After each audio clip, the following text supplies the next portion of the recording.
Hello dear students, welcome in ASC starter. मैं आपको section E करवा रहा हूँ।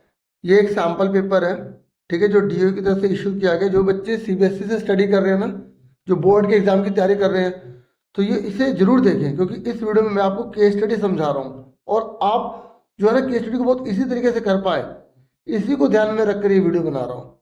और ये वीडियो हिंदी मीडियम स्टूडेंट्स के लिए रहेगी। इंग्लिश मीडियम की वीडियो अलग से मिलेगी आपको, डिस्क्रिप्शन में चेक कर लीजिएगा, ठीक है। एक बार सेक्शन ई में 36 से लेकर 38 तक जो है केस होते हैं और हमें इन्हें सॉल्व करना होता है। तो सबसे पहले आपको एक बात बता दूं, ये पहचान में आना चाहिए कि किस चैप्टर से है। फिर उसके बाद ये पता होना चाहिए कि उस चैप्टर में कौन से फॉर्मूले लगते हैं। फिर आप इसी तरीके से केस स्टडी कर पाएंगे, ठीक है। तो पहला यहाँ पर क्वेश्चन है, ये कह रहा है किसी कारखाने में टीवी सेट का उत्पादन हर साल एक निश्चित संख्या में समान रूप से बढ़ता है और इसने छठे वर्ष में 16,000 सेट और 9 वर्ष में 22,600 सेट का उत्पादन किया। देखो यहाँ पर बोल रहा है निश्चित संख्या में बढ़ रहा है, तो ये एपी हो सकती है, ठीक है।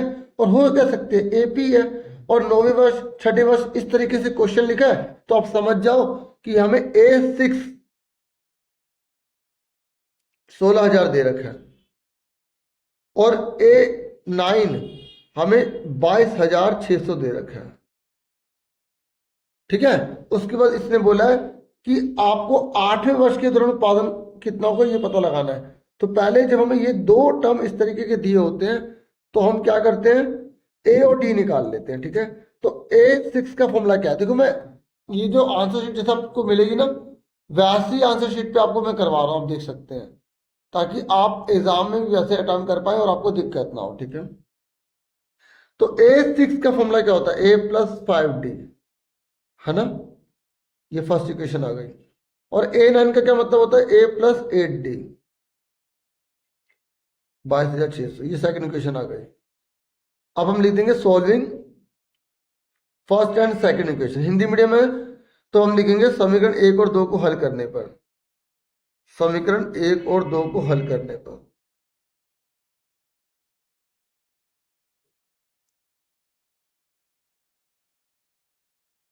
ठीक है। तो हम A+5D इजिकल टू कितना है, 16,000 और A+8D इजिकल टू कितना है, 22,600। यहाँ पे हम एलिमिनेशन मेथड लगा लेंगे, हम विलोपन विधि लगा लेंगे, ठीक है। ये नीचे के साइन चेंज कर दिए, ये दोनों कट गए, 8 में से 5 गए, माइनस का 3 बचा और अब 22,600 में से 16,000 घटा देंगे, ठीक है। तो यहाँ पर 600 आएगा, 12 में 6 गए 6, ठीक है। इस तरीके से 6,600 बच जाएगा माइनस का, क्योंकि माइनस की रकम बड़ी है। माइनस से माइनस हमने काट दिया और ये मल्टीप्लाई वाला जो 3 है इधर जाके क्या हो जाएगा, डिवाइड। तो हमारे पास आ गया 2200, हमारा डी निकल गया, ठीक है। अब पुटिंग इन फर्स्ट, ठीक है, समीकरण 1 में रखने पर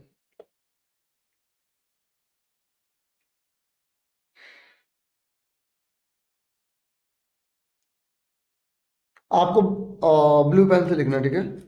तो यहाँ पर ए की जगह हमने ए लिख दिया, +5 डी की जगह 22,000 लिख दिया, और सॉरी 2200 लिख दिया। तो ये 16,000 है, इसको मल्टीप्लाई कर दो, 2 5 10 11,000 हो गया, ठीक है। तो ये 16,000, तो ए कितने का आ गया, 16,000 प्लस का 11,000 माइनस का हो गया, तो ए कितने का हमारा आ गया, 5,000 आ गया, ठीक है। तो ये इसको भी हमने ब्रैकेट में डाल दिया, क्लियर हो गया। अब हमसे क्या पूछा गया है, 8वें वर्ष के दौरान उत्पादन कितना होगा, 8वें वर्ष के दौरान। तो अब हम लगा देंगे A8 का फॉर्मूला लगा देंगे, ठीक है। अब जैसे कई बच्चे लाइन डालते हैं, ड्रॉ करते हैं, ठीक है, इसकी कोई जरूरत नहीं होती, टाइम वेस्ट मत करो। हाँ, जब आपको 15 मिनट मिलते हैं तब अगर आपको टाइम मिल रहा है तो आप कर लो, ठीक है। नहीं तो जब क्वेश्चन पेपर मिले तो उसी पर ध्यान दो, ठीक है। कई बच्चे जो है ना इसमें टाइम वेस्ट बहुत ज़्यादा करते हैं, तो आप उसमें अपना टाइम मत लगाना। तो ए हमें जो है ना क्या निकालना है, वही कंटिन्यू चल रहा है, क्वेश्चन हमारा 36 ही चल रहा है, ठीक है। तो कंटिन्यू चल रहा है, तो A8 निकालना है हमें। A8 का फॉर्मूला क्या होगा, A+70। तो A कितना निकाला है हमने, 5,000, ठीक है। तो हम यहाँ पे 5000 लिख देंगे। और डी कितना निकाला हमने, डी निकाला 2200, 2200 लिख देंगे।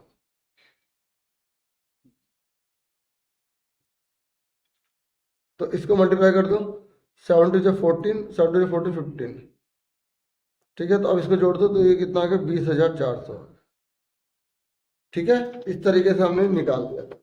अब इसने बोला है पहले 3 वर्षों के दौरान कुल कितना उत्पादन हो, कुल पूछ रहा है, तो हमें एसएन निकालना है, ठीक है। तो हमने पहला पार्ट कर दिया पूरा,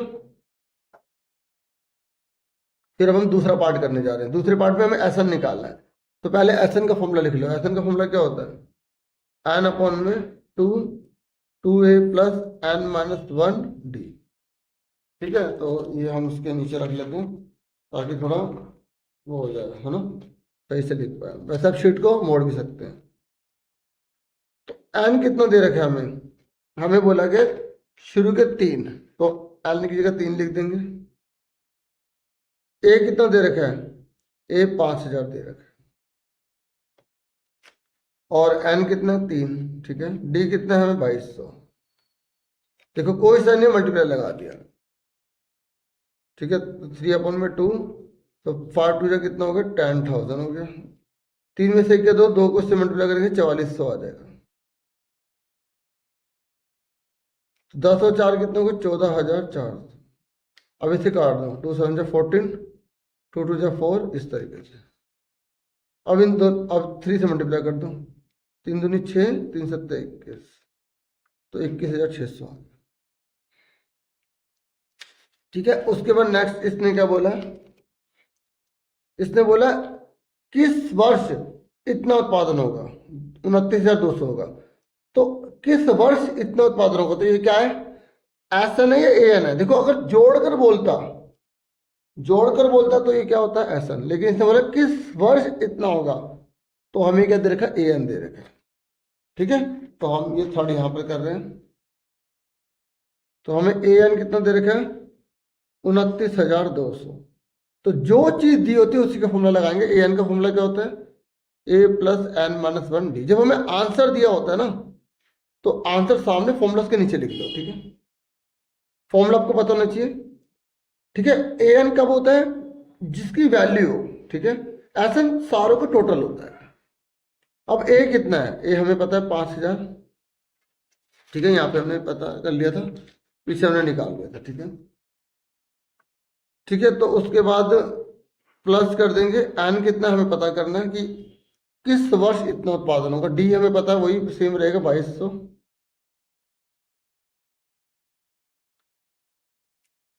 उसके बाद n माइनस 1, 29,200, प्लस का 5000 माइनस का हो जाएगा,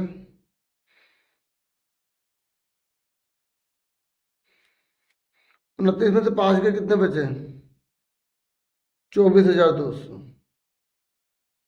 ठीक है। अब ये मल्टीप्लाई वाला जगह डिवाइड हो जाएगा। देखो पहले प्लस माइनस को उधर लेके जाते हैं, फिर मल्टीप्लाई डिवाइड को लेके जाते हैं। तो 2 जीरो कट गई, ठीक है। अभी 22 से काटो, देखो 22 1 जा 22, 22 से कम 22, 2 बच्चे इसे दे दिए, 22 से कम 22, 11 आ गया, ठीक है। फिर एन ये 11 है, माइनस का 1 जाके प्लस का 1 हो जाएगा, तो एन हमारा 12 आ गया आंसर। क्लियर हो गया। अब ये कह रहा है अगर आप ऊपर वाला नहीं करना चाहते तो आप नीचे वाला कर सकते हो। तो मैं तो दोनों समझाऊंगा ना। ये कह रहा है 7वें वर्ष और 4थे वर्ष के दौरान उत्पादन का अंतर निकालिए। तो इसने देखो और वाला करवा रहा हूं, क्योंकि मैं सारे करवाऊंगा। 7वां वर्ष और 4थे वर्ष का आपको अंतर निकालना है, ठीक है। तो 7वें का फॉर्मूला क्या होगा, ए प्लस 6d। शॉर्टकट याद होना चाहिए आपको, 7 है तो 6 लिखेंगे, ए प्लस 6d। A4 का क्या होगा, ए प्लस 3d। पता ही कैसे आया, देखो ए एन का जो फॉर्मूला होता है ना, ए प्लस, देखो यहाँ एन है तो एन माइनस 1 लिखते हैं, एक कम कर देते हैं। ऐसे अगर 7 है तो 6 लिख दो, शॉर्टकट। अब जैसे मान लो एन की जगह 7 होता तो ए प्लस 7 माइनस 1d, तो ए 7 में देखिए 6, तो ए 7 का फॉर्मूला क्या होगा, ए प्लस 6 डी, यानी कि अगर 7 है तो ये लिखेंगे, 4 है तो 3 लिखेंगे। एक इसलिए कम होता है क्योंकि जब एपी बनाते हैं ना तो पहला वाला ए होता है, दूसरा ए प्लस डी होता है, तो पहले वाले में तो डी होता ही नहीं है ना, इसलिए एक कम होता है डी, एक डी कम होता है। अब इसको खोलो, जैसे खोलेंगे प्लस का माइनस हो जाएगा, प्लस का माइनस हो जाएगा, ए से ए कट गया, 6 में से 3 गए, 3D बचे। ठीक है, अब पुट कर दो, डी की वैल्यू कितनी है 2200, तो कितना आ गया 6600 आ गया। ठीक है, अभी हमने निकाला था ना जो हमारा जो ये देखो, ये हमारा 2200 था ना, इस तरीके देखो केस स्टडी है। अब देखो मैंने तो समझाया भी, अब आप देख लो कितने मिनट जो है एक केस स्टडी में हमें लग गए हैं, क्योंकि मैंने और वाला भी करवाया, आपको दो में से एक करना होगा। ठीक है, तो केस स्टडी में बच्चों को बहुत ज़्यादा प्रॉब्लम होती है, तो इसलिए मैं केस स्टडी की वीडियो पहले देकर रहा हूँ। मैंने बहुत सारी वीडियो बनाई है, अगर आप मुझे मोटिवेट करेंगे, आप लाइक करेंगे चैनल पर, अगर नए आए तो सब्सक्राइब भी करेंगे, तो मुझे और मोटिवेशन मिलेगा वीडियोस बनाने के लिए। ठीक है, अब आ जाओ 37। अब ये 37 जो है, अब हमें ये करना है।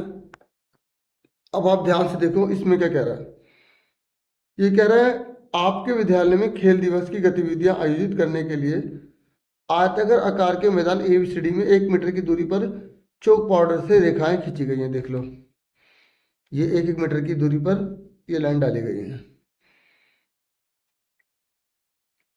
ठीक है, फिर क्या कह रहा है, AD के अनुदिश एक दूसरे से 1 मीटर की दूरी पर 100 गमले रखे गए। अब ये देखो, ये रहा, या 100 गमले रखे गए हैं, 1 2 3 चलता रहेगा चलता रहेगा चलता रहेगा चलता रहेगा, 100 गमले हैं।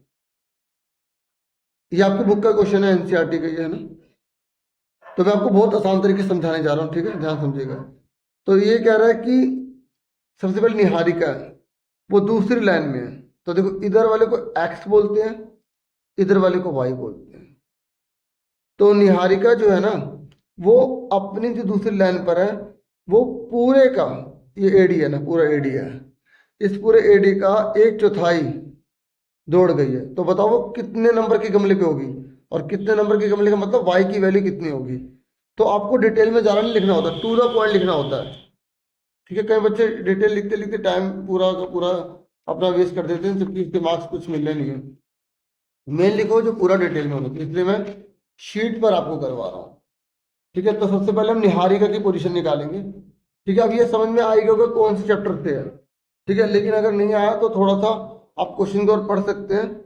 यहाँ पर दूरी लिखा हुआ है, रेखाखंड लिखा हुआ है, तो ये 7 चैप्टर से है। ठीक है, जो डिस्टेंस फॉर्मूला वाले चैप्टर है, और जब एक्स एक्सिस और वाई एक्सिस दे रखा है तो वो दूरी सूत्र वाले फॉर्मूले से। सबसे पहले हम निहारिका की पोजीशन बताएंगे, और निहारिका ने जो झंडा ले रखा है वो हरा ले रखा है, तो हम पोजीशन ऑफ ग्रीन फ्लैग लिख देते हैं, ना कि निहारिका। ठीक है, क्योंकि यहाँ ग्रीन फ्लैग, क्योंकि यहाँ पे लाल झंडा देख रहे हो ना, क्वेश्चन में लाल झंडा, झंडे झंडे की बात कर रहे हैं, नाम की बात नहीं कर रहे, तो हम फ्लैग की बात करते हैं। ठीक है, तो सबसे पहले हम क्या करेंगे,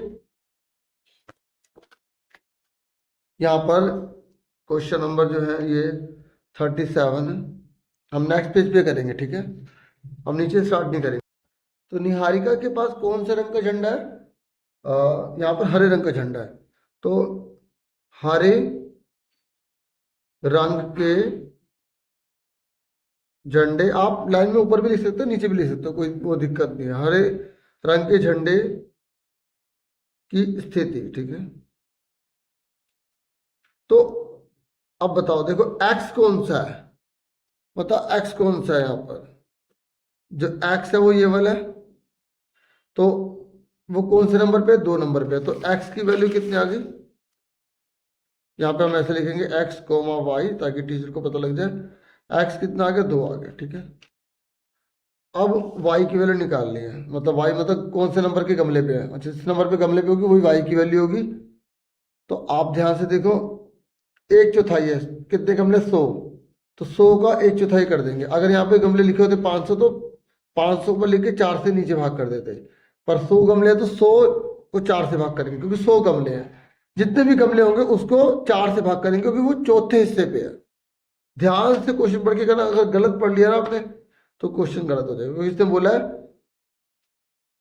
एडी दूरी का 1/4 भाग दौड़ती है। एडी, ये पूरा एडी है, और ये एडी में कितने गमले हैं? 100 गमले हैं। ठीक है, तो इसे काटो, 4 दूनी 8, 4 पंजे 20, तो इसकी पोजीशन आ गई 2,25। ठीक है, तो अब आपको सर इसमें पूछा तो अभी है नहीं, आपने इसमें निकाल के दिए, क्योंकि हमें ना जो क्वेश्चन है ना, हमें यहाँ पे बोला गया दूरी निकालने के लिए, तो दो दोनों झंडे का, तो दोनों की स्थिति पता होनी चाहिए ना, भले ही क्वेश्चन में हमें लाल झंडे का पूछ रखा है। ठीक है ना, तो मैंने पूरा पूरा क्वेश्चन पढ़ के आपको बताया नहीं, थोड़ा ऊपर से बता दिया था, आप एक बार पढ़ के करेंगे ना तो और अच्छे से आप कर पाएंगे। अब देखो, तो ये प्रीत के बारे में बोल रहे हैं कि प्रीत 8वीं लाइन में है। देखो ये रहा प्रीत, ये रही प्रीत, सॉरी, तो ये 8वीं लाइन में है, तो 1/5 दूरी है इसकी एडी की, तो फिर वही सेम करेंगे। लेकिन प्रीत के पास झंडा कौन सा है, ये देख लो, उसके पास झंडा है लाल रंग का, तो हम लिखेंगे यहाँ पर लाल रंग के झंडे की स्थिति। तो इसे हमने x1 y1 मान लिया, इसे हमने x2 y2 मान लिया। ठीक है, तो अब बताओ लाल रंग का जो झंडा उसकी स्थिति कितनी है, तो वो x कितना, कौन से नंबर पे भाग रही है? 8वें नंबर पे भाग रही है, हाँ या ना? 8वें नंबर पे भाग रही है ना, तो 8 आ गया। ठीक है, और जो y है वो कितना है? 100वें का कितना पार्ट है? क्योंकि पूरा एडी 100 है, तो 100वें का कितना पार्ट है? 1/5। ठीक है, मैं बिल्कुल आराम आराम से कर रहा हूँ ताकि सब बच्चे आराम से समझ पाए, क्योंकि अलग अलग लेवल के होते हैं बच्चे, जिनको स्पीड तेज करने हो तेज कर ले, जिनको धीरे करने हो धीरे कर ले, जिनको यही सुनने को ये सुन ले। ठीक है, तो अब हमसे पूछा क्या गया था, देखो लाल झंडे की स्थिति पूछी थी, तो लाल झंडे की स्थिति हमने निकाल दी, तो इसको नंबर 1 लिख देते हैं, क्योंकि हमें इसकी तो जरूरत नहीं है क्वेश्चन में। क्वेश्चन में हमसे ये नहीं पूछा था ना, पर हमें जरूरत थी, निकालने के लिए जरूरत है। लेकिन यहाँ पे अब इसने बोला दोनों झंडे के बीच की दूरी निकालो, तो अब ये दूसरा नंबर लिखेंगे, लिखेंगे दोनों झंडों के बीच की दूरी।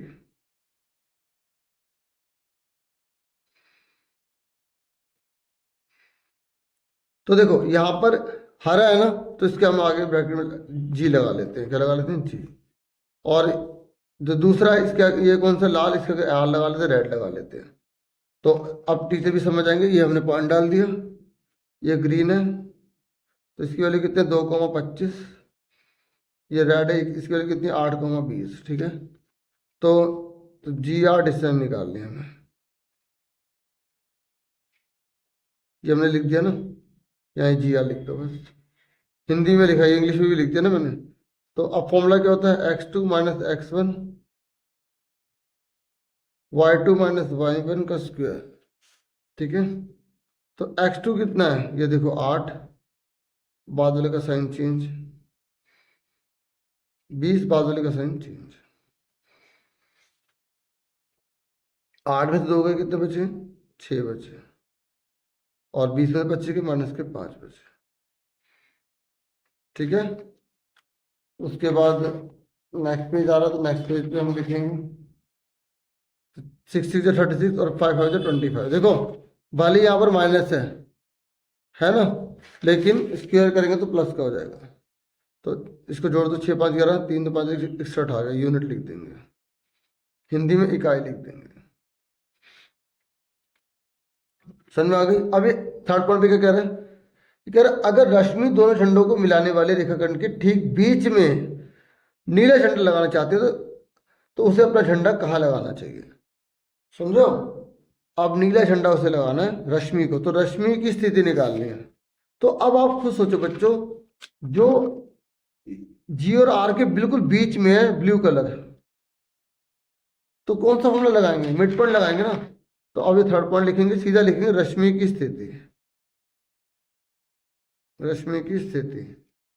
तो रश्मि की स्थिति अब आपको पता है वो बिल्कुल बीच में है, तो आप यहाँ पे चाहे तो फॉर्मूला लिख दो x1 प्लस x2 अपन में 2, y1 प्लस y2 अपन में 2, क्योंकि वो बिल्कुल बीच में है, तो बीच वाले का फॉर्मूला का तो मिड पॉइंट फॉर्मूला होता है। तो आप यहीं यहीं पे लगाओ, दोनों को बीच में 2 + 8 करके आधा कर देंगे, 2 + 8 करके आधा कर देंगे और 25 + 20 करके आधा कर देंगे। तो 10/2, 25 20 45/2, तो 5, तो 22.5 हो गया। आगे सुनने कैसे करना। अब इसके और वाला देखो, यहां पर ये क्या कह रहा है, ये कह रहा है कि यदि जोए को हरे और लाल झंडों को मिलाने वाले रेखाखंड में हरे झंडे से 1/4 दूरी पर झंडा लगाना है। मेरी बात सुन रहे हो क्या कह रहा है। जैसे ये हमने पता है यहाँ पर कौन सा ग्रीन है, हरा, और यहाँ पर रेड है, तो ये कह रहा है इस पूरी लाइन में जोए को भी ना अपना झंडा लगाना है, लेकिन उसे हरे झंडे से 1/4 दूरी पर झंडा लगाना है। मतलब अगर ये पूरा का पूरा 4 है, पूरा का पूरा कितना है 4, तो उसे यहां से 1/4 करना है, तो यानी कि हमें इसके कितने टुकड़े करने पड़ेंगे, 4 हिस्से करने पड़ेंगे, तभी तो चौथाई होगा। 1 2 3 4 हो गए। तो अब जो है कहां पर होगा, इनमें से यहां पर होगा। क्यों होगा यहां पर, क्योंकि उसे चौथा हिस्सा चाहिए, तो ये 1 हो जाएगा और ये 1 होगा, तो इस हिस्से को हम बोलेंगे 1/4, क्योंकि 1 2 3 4 है, इसको भी 1/4, इसको भी 1/4, 1/4, उससे बोला हरे से 1/4, समझो, हरे से 1/4 जगह पे जाना है। अगर वो बोलते 2/4 तो यह बीच में आ जाता, 3/4 तो इधर हो जाता। ठीक है, तो अब आपको पता लग गया यहाँ पर कौन सा फॉर्मूला लगाएंगे। ये M1 हो गया, M1 कितना हो गया 1, और यहां से तक कितना हिस्सा आ गया, M2 3 हो गया। देखो कितना घुमा के इसने पूछा था। और कौन सा फॉर्मूला लगेगा, सेक्शन फॉर्मूला लगेगा। कौन सा लगेगा, सेक्शन फॉर्मूला, यानी कि विभाजन सूत्र लगेगा। ठीक है, ये थोड़ा सा मैंने रफ की तरह बता दिया, क्योंकि ऊपर नीचे से करना हम ऊपर वाले ध्यान से करेंगे, लेकिन फिर भी समझा रहा हूं। तो x का फॉर्मूला क्या होता है, M1 x2 M2 x1 plus M1 M2 होता है ना। और y का क्या होता है, M1 y2 plus M2 y1 M1 plus M2। ठीक है, अब g और r की वैल्यू कितनी है, अभी हमने निकाली है। जी और आर की वैल्यू कितनी निकाली थी हमने, देखो ये है 2 और 25, और ये कितने थे 8 और 20। ठीक है, ये सेक्शन फॉर्मूला सबको आता है ना। देखो यहाँ पर जी है, ये आर है, और यहाँ पर वो 1/4 है, तो ये 1 है तो ये 4 हुआ। ठीक है, और ये कितना है 2 और 25 है, और ये कितना है 8 और 20 है। तो अब आप इसको x1 कहेंगे, इसे y1 कहेंगे, इसे x2 कहेंगे, इसे y2 कहेंगे, फॉर्मूले में पुट कर दो। तो x इजिकल टू कितना, M1 कितना, क्रॉस मल्टीप्लाई करो, इसको इससे, इसको इससे, 1 को इससे करो, 1 × 8 प्लस, देखो ये M1 होता है और ये M2 होता है, यहाँ पे 3 आना था, सॉरी, क्योंकि तभी तो टोटल 4 बनेगा। ठीक है, तो 1 × 8 और 3 × 2 और 1 + 3। ठीक है, और y का निकालो, 1 × 20 और 3 × 25, 1 + 3, तो ये कितना 8, 3 2 6, 4 आ गया, और 21 × 20, 25 3 25, 4 आ गया, तो ये कितना हो गया 8 6 कितना का 14/4, y कितने का आ गया 95/4। ठीक है, इसे काटना है तो काट दो, 2 2 × 4, 2 7 × 14, तो 7/2 95/4, ये हमारा आंसर है। ठीक है, क्लियर हो गया आपको, तो उम्मीद करता हूँ समझ में आ गया होगा। अब हम करेंगे नेक्स्ट क्वेश्चन। ठीक है, तो नेक्स्ट क्वेश्चन है 38। 300 मीटर ऊंचे टावर के शीर्ष पर तैनात एक गार्ड ने एक अज्ञात नाव को अपनी ओर आते देखा। तो पिक्चर देख लेते हैं। हाँ, ये देखो, ये देखो, ये देखो, ये टावर बना हुआ है और ये नाव है, ये इसकी तरफ जा रही है। ठीक है, समझे ना मेरी बात। तो यहाँ पर 30 डिग्री दे रखा है, तो हम समझ गए कि ये जो एप्लीकेशन है ना ट्रिग्नोमेट्री में, उससे जुड़ा हुआ है। तो अब हम इसको आराम से समझेंगे। तो टावर और नाव, हम ये समझ गए ये दो चीजें हैं। और ये 300 मीटर ऊंचा टावर है, तो हम यहाँ बना लेते हैं 300 मीटर ऊंचा टावर की हाइट बना ली है, 300 मीटर है, ए भी यही है। तो ये कह रहा है कि और यहाँ पर ना जो गार्ड है वो टावर के शीर्ष पर है, यहाँ पर है टावर के शीर्ष पर, यहाँ पर। तो जब वो ऊपर से नीचे देखेगा तो अवनमन कोण होता है, जब ऊपर से नीचे देखते हैं ना अवनमन कोण होता है वो। ठीक है, तो ये कहते हैं क्लिनोमीटर और इनक्लिनोमीटर एक उपकरण है उसके पास, और इसका उपयोग करके वो कोणों और ढलानों के झुकाव को माप लेता है।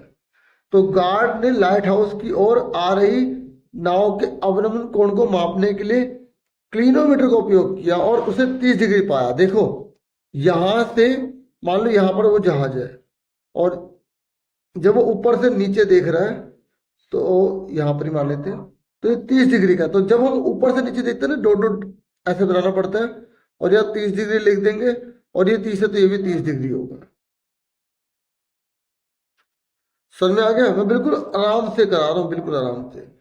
तो अब इसने बोला है कि उपरोक्त जानकारी को अच्छे से पढ़ो और इन प्रश्नों के उत्तर दो। तो इसने बोला पहला, दी गई जानकारी के आधार पर एक नामांकित आकृति को बनाइए। लो ये तो हमने बनाई थी, क्योंकि हमें पता था कि इस तरीके के क्वेश्चन है, फिगर तो बनानी पड़ती है। तो ये तो हमारा पहला पॉइंट ही हो गया, हमें इसकी उम्मीद नहीं थी कि पहला पॉइंट यही हो जाएगा। तो चलो ये पहला पॉइंट यही हो गया। ठीक है, अब सेकंड में इसने क्या बोला, सेकंड नंबर पे आ जाओ। सेकंड पे इसने क्या बोला है ये देखो, ये कह रहा 10 मिनट बाद गार्ड ने देखा कि नाव टावर के पास आ रही थी। तो हमें दोबारा फिगर बनानी पड़ेगी, क्योंकि 10 मिनट बाद कुछ चेंज हुआ है। तो देखो ये 30 डिग्री था ना, डॉट डॉट डाल देना ऐसे हल्के हल्के 30। तो 10 मिनट बाद क्या हुआ, देखो 10 मिनट बाद ये टावर है और ये 300 है। ठीक है, तो 10 मिनट बाद क्या हुआ डियर, ये नाव पास में आ रही है, इधर की तरफ जा रही है। तो सिंपल सी बात है, जब पास में आएगी तो और आगे आ जाएगी। तो ये 30 डिग्री है। अब ये जब जैसे जैसे पास बढ़ती जाएगी ना तो डिग्री बढ़ती जाएगी। अब हमें नहीं पता कितना डिग्री होगी। तो ये कह रहा है कि जैसे वो 10 मिनट आगे आई, देखो 10 यहां से यहां तक का टाइम 10 मिनट का है। ठीक है, 10 मिनट का टाइम है यहां से यहां तक।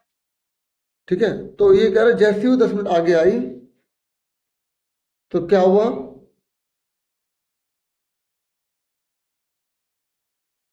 देखो उसकी दूरी 300 ब्रैकेट में √3 - 1 मीटर कम हो गई। मेरी बात समझ रहे हो, उसकी दूरी जो है ना इतनी कम हो गई। अब एक बात बताओ बच्चों, हमें जब यहाँ की पूरी दूरी पता होगी तभी तो हम यहाँ की दूरी निकाल पाएंगे, क्योंकि उसने बोला इतनी दूरी कम हो गई। तो ये जो दूरी हमें दे रखी है ना ये वाली, एक तो ये बार बार नीचे हो रहा है, ये जो हमें दूरी दे रखी है ये वाली दूरी है, और हमें ये निकालनी है। पर देख लेते क्वेश्चन में पूछा भी है नहीं पूछा। तो इसने बोला अवलोकन टावर के शीर्ष से नाव का अवनमन कोण, नया कोण क्या होगा। ओहो अच्छा, हमसे ये पूछ रहा है, हमसे पूछ रहे ये वाला एंगल आपको पता लगाना है। तो ये एंगल तभी तो पता लगा पाएंगे जब हमें ये और ये दोनों पता हो। जब दोनों पता होते हैं तभी एंगल पता लगा सकते हैं। तो अब इसको पता लगाने के लिए हमें ये पता लगाना पड़ेगा, और ये पता लगाने के लिए पहले हमें पूरा पता लगाना पड़ेगा, क्योंकि हमें इतना दे रखा है इसने। ठीक है, तो अब इसी पॉइंट को हम यूज करेंगे पहले वाले का। मैं थोड़ा इसको छोटा करके आराम से समझाता हूँ। तो जब हमें ये पता है और ये नहीं पता तो कौन सा फॉर्मूला लगाएंगे। देखो मैं यहीं पे कर देता हूँ, तो इसका नाम दे देता हूँ इंट्रायंगल ABC। देखो यहाँ पे ये वाला ले लो ABC, या ये वाला ले लो। देखो हम ये वाला ले रहे हैं। ठीक है, तो त्रिभुज ABC में बच्चों जब हमें ये पता है और ये नहीं पता तो इन दोनों में कौन सा फॉर्मूला लगता है। आपको याद होगा पंडित बद्री प्रसाद हर हर भोले। तो जब हम इसके बीच में जब कर्ण की बात नहीं होती, ठीक है, तो पी से याद रख लो ना, लंब आधार और ये लंब कर्ण कर्ण आधार, ठीक है, तो इसको कर्ण बोलते हैं। तो जब हमें लंब और आधार की बात बोली जाती है तो हम ये वाला फॉर्मूला लगाते हैं। तो यहां पर कौन सा फॉर्मूला लगेगा, tan थीटा का। क्या फॉर्मूला होता है, पी अपॉन में बी, ठीक है। तो tan थीटा कितना है, 30 डिग्री। पी का नाम क्या है, ए बी, और बी का नाम क्या है, बी सी। तो tan 30 की वैल्यू कितनी है, 1/√3। ए बी कितना है, 300। बी से हमें पता नहीं, तो B C is equal to कितना आ गया, 300√3 आ गया। ये आ गया 300√3। चलो हमें ये पता लग गया, यानी कि हमें पूरा पता लग गया ये कितना है, 300√3। अब बच्चों ये कितना है, ये कितना था, हमें ये दे रखा था 300 ब्रैकेट में √3 - 1। हमें पहले ये निकालना पड़ेगा, ठीक है। ध्यान से वीडियो को पीछे करके सुनोगे, समझ में आ जाएगा। देखो हमने BC तो पूरा निकाल लिया 300√3, और हमें ये जो DC है, DC कितना बोला था, 300 ब्रैकेट में √3 - 1। इसको मल्टीप्लाई कर लो, इसको इससे मल्टीप्लाई करो, इसको इससे मल्टीप्लाई करो, ठीक है। और मैंने कहा हमें थीटा पता लगाना है। थीटा पता लगाने के लिए हमें BD पता करना होगा। तो BD कितना है, तो BD कैसे पता करेंगे, देखो इस पूरे में से ये घटा देंगे, ठीक है। सुन रहे हो मेरी बात, तो पूरा का पूरा कितना निकला हमारा, ये रहा।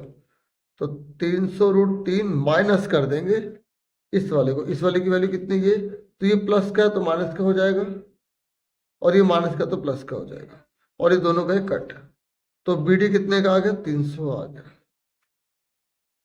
और डियर आपको पता होना चाहिए कि जब दोनों सेम होते हैं तो एंगल 45 डिग्री का होता है। फिर भी हम निकाल के दिखाएंगे, क्योंकि हमें यहाँ पर स्पेशलिस्ट ने पूछा है, ठीक है ना। यहाँ पर देखो अब रमन कौन पूछा ना, तो अब कौन सा त्रिभुज लेंगे, हम त्रिभुज लेंगे ABD, ABD, ठीक है। तो अब हम ABD त्रिभुज लेंगे, तो त्रिभुज ABD में देखो ये पता नहीं है, तो इन दोनों में हमेशा कौन सा फॉर्मूला लगता है, tan का लगता है। जब ये चीज आती है ना, ये चीज, तब लगता है साइन और कोस का, नहीं तो इन दोनों में हमेशा tan का फॉर्मूला लगता है। तो tan theta is equal to क्या होता है, P अपॉन में B। तो tan थीटा कितना है, वही तो हमें निकालना है। P का नाम क्या है, AB, और B का नाम क्या है, BD, ठीक है। और tan थीटा, AB कितना है, 300, और BD कितना है, 300। ये दोनों कट गए, tan थीटा 1 आ गया। 1 की वैल्यू कितनी होती है tan थीटा में, हमें वो सारे फॉर्मूले नहीं लिखवा सकता दोबारा से, 45 होती, तो ये इससे कट गया, थीटा कितने का, 40। और मैंने आपको क्या बताया था कि जब दोनों की वैल्यू सेम हो जाती है तो हमेशा 45 डिग्री निकलता है, ठीक है। समझ में आ गया। तो केस स्टडी मुश्किल नहीं है, थोड़ा इसकी अंडरस्टैंडिंग चाहिए। सुन रहे हो मेरी बात, ये कह रहा है जब लाइट हाउस की ओर आने वाली नाव का अवतरण कोण अगर 60 डिग्री हो जाए तो टावर से नाव की दूरी निकालो। देखो अब ये क्या कर रहा है, अभी क्या था 45, अभी कह रहा है अगर 60 हो जाए, क्योंकि जितना ज्यादा आगे बढ़ते उतना एंगल बढ़ जाता है। अब हमें दोबारा से फिगर बनानी पड़ेगी, छटपट कर रहे हैं। तो हमने यहाँ पर इस तरीके से किया, ठीक है। और मतलब जरूर नहीं है फिगर बनाना, मैं आपको समझाने के लिए बता रहा था। ये कह रहा है कि 60 डिग्री का हो जाए, कितने का हो जाए, 60 डिग्री, और ये तो 300 ही रहेगा। ये ए है, ये बी है, और जैसे यहाँ पे हमने डी नाम दिया था तो 60 डिग्री का हो जाएगा, तो इसका नाम हमने ई लिख दिया, ठीक है ना। ये देखो क्या कह रहा है, ये कह रहा है जब लाइट हाउस की ओर आने वाली नाव का अवतरण कोण 60 डिग्री हो जाए, 60 डिग्री हमें बता दिया इसने, और ये डॉट डॉट डाल के 60 दिखाना पड़ेगा, ठीक है। तो जब 60 हो जाएगा तो टावर से नाव की दूरी निकालनी है। तो ये टावर है, इसकी नाव की दूरी निकाली, ये निकालना है हमें। अब बताओ ये पता है, ये पता नहीं, कौन सा फॉर्मूला लगेगा, वही tan का लगेगा। तो त्रिभुज कौन सा है, ABE में, तो tan 60 डिग्री इक्वल टू क्या होगा, ए बी बटे में बी।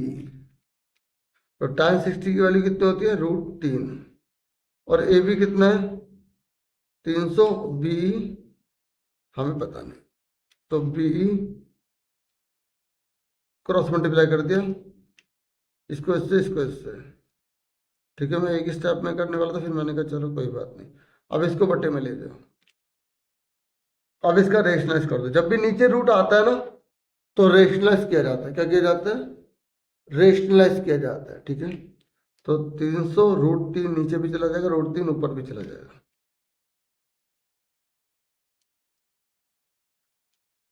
ठीक है, नीचे भी आ गया। अब √3 क्या बन गया, 1 3 बन गया। ठीक है, और ये कितना आ गया 100 √3 हो गया।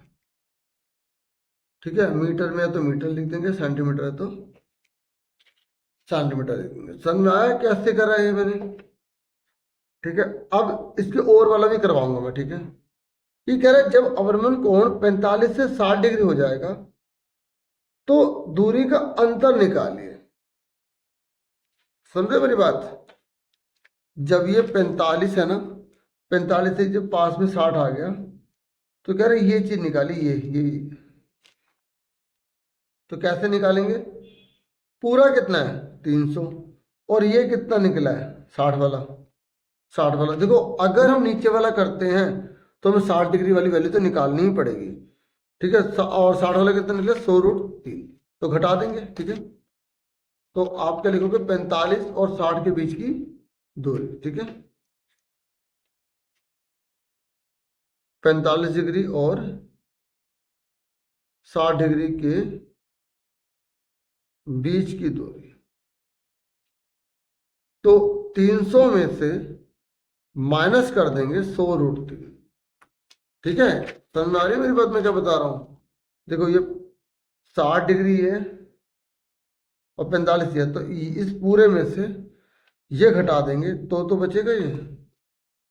अब इसने यहां पर बोला है कि √3 की वैल्यू 1.73 यूज कीजिए, तो 100 को हम किससे गुणा कर देंगे, 1.73 से गुणा कर देंगे, मल्टीप्लाई कर देंगे।